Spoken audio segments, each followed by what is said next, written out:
Well, good morning everyone. Thank you so much for attending. That's very good of you. And my name is Kenneth Bannerman.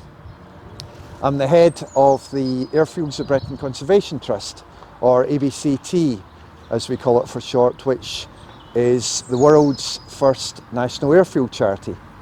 Now, just before I give the usual quick potted history of the airfield and why all this matters at a bigger picture level, I'll let the owner of the site here, Mr. Bowden, to say what he would like to say. Well, very welcome. I'd just like to welcome you all here anyway. We came here 17 years ago. I was a semi-retirement thing to actually build a caravan park on here, which we've done obviously for 17 years. We were staggered when we came here and found that it was the old RAF base, and constantly when we were digging, finding things that were built during the wartime, which were absolutely fantastic. The quality of it all, things like, I know it's not the thing you talk about, but sewers and stuff like that, were all there. They're absolutely solid. The buildings themselves were built of steel frame with double-fired bricks, and I assume that was more a question that if there were a bombing run onto the site, it would knock the bricks out and the steel frame would actually stay up and they could get back in action very quickly. But no, it's been a privilege to develop this site, and I'll hand you back now. So thank you. Thank you very much, and we're very grateful for all your help. Thank you. No problem. Right, well, we'll give you the usual quick history, first of all, of Ashbourne, and this might surprise one or two people. As you will see on the memorial, we call it Ashbourne 2 Airfield. Now, of course, it wasn't called that, but we have to mention it as such for this reason. We have been carrying out research for decades. Now, I can't obviously promote this, but I'm also a writer and researcher on this subject. And anyhow, I certainly discovered way back in the late 1980s, and this was acknowledged by at least one major aviation publication of the day, that the first major Ashbourne airfield, in fact, was not just along the road here, but in fact emerged in the autumn of 1921. And this was a joyriding airfield involving very famous pleasure flying company of the day, Berkshire Aviation.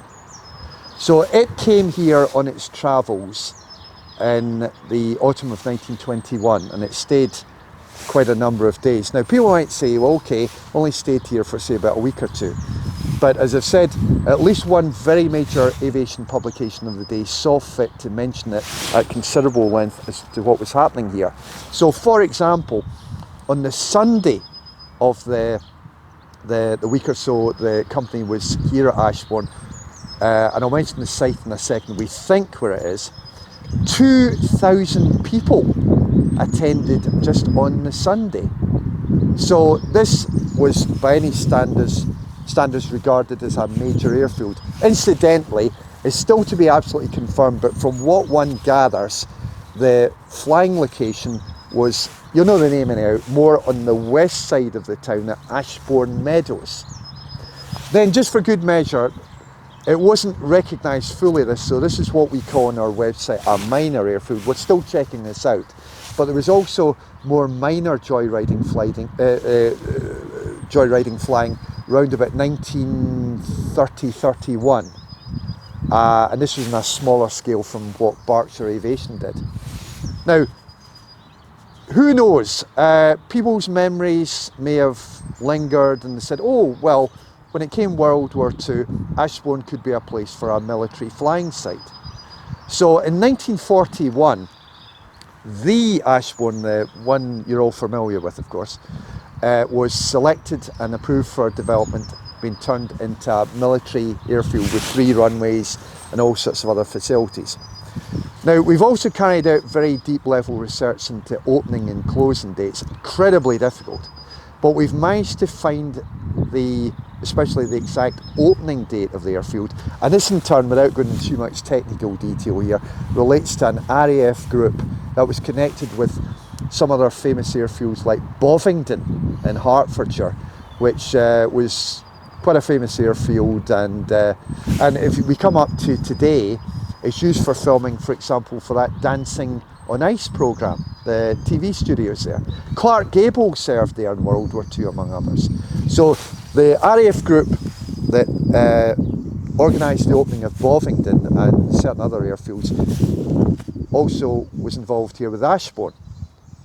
So it opened in the late spring of 1942, and then there was an operational training unit that was here briefly called Number 81, but it was no sooner here than it relocated to Whitchurch Heath Airfield in Shropshire, which became far better known as Tilstock.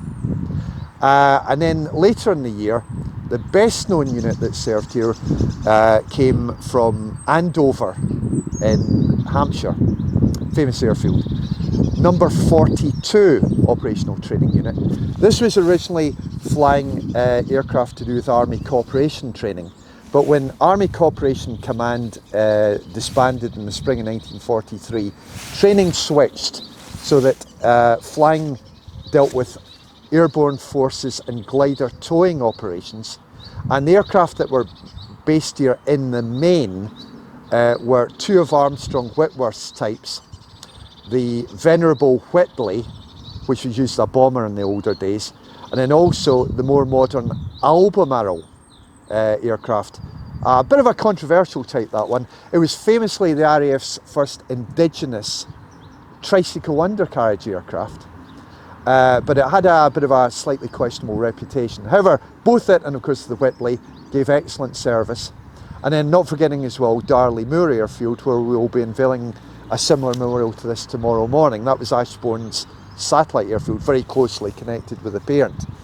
So the number 42 OTU gave excellent service for this country into the early part of 1945, and 4 aircraft were detached to Hampstead Norris Airfield in West Berkshire, as it now is, around the time of D-Day. So they actually, although they were coming for a training airfield, they actually towed airspeed horse or gliders over to Normandy. Sadly, one crew was lost, very sadly. Anyhow, this airfield was very busy, so much so that come the autumn of 1944, the runways had to be resurfaced. As often was the case, the runways were camouflaged with wood chippings, which was an excellent form of camouflage. They literally glued the wood to the runways. So they had to burn off the wood chippings and then replace them with asphalt to repair the runways. Early 1945, come February, March, the OTU was running down, and then it disbanded. A flying unit from Warwickshire briefly used here, and then it moved to another airfield in the county near Stratford-on-Avon called Snitterfield, which at one point was thinking about then moving to Ashbourne and Darley Moor. However, the plans fell through, and then there was a complete change of plan whereby number 28 maintenance unit came here and also to Darley Moor to store surplus munitions, bombs. So this carried on until both airfields closed in the summer of 1954. After that, things gradually changed. Flying still carried on for quite a number of years afterwards. There was a skydiving club, you may remember, here in the 1970s. There was also briefly a gliding club here that came from Church Broughton via here and then ended up at Marchington. Also one or two other activities such as hang gliding.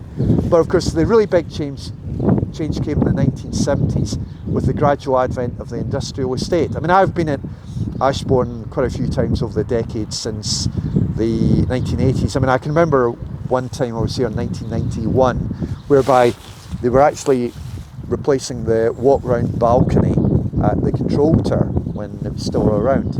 So as you'll be aware, of course, there are also these housing development plans. So the airfield is gradually disappearing but it's still very much remembered, not just here in Derbyshire. For example, a gentleman got in touch with us just before we came down here, and unfortunately couldn't attend here, but he was very keen to see the memorial because his dad had actually served here in World War II with number 42 operational training unit. So this place, rest assured, is still very much remembered. So just finally to say, just looking at the bigger picture, as we just say in our travels, please do all you possibly can to help honour and protect Britain's airfields, both active and disused, because they are the most fantastic forces for good, both they and everyone who's served at them, and of course not forgetting their families. We just cannot afford to lose our airfields in our everyday lives, although it might not be immediately obvious. So again, just please do all you reasonably can to help them. So again, thank you so much for you attending, that's very good of you. And therefore, Mr. Bode and I are absolutely delighted to be able to unveil our latest memorial to yet another of Britain's absolutely priceless assets, in this case Ashbourne 2 Airfield. Thank you all very much.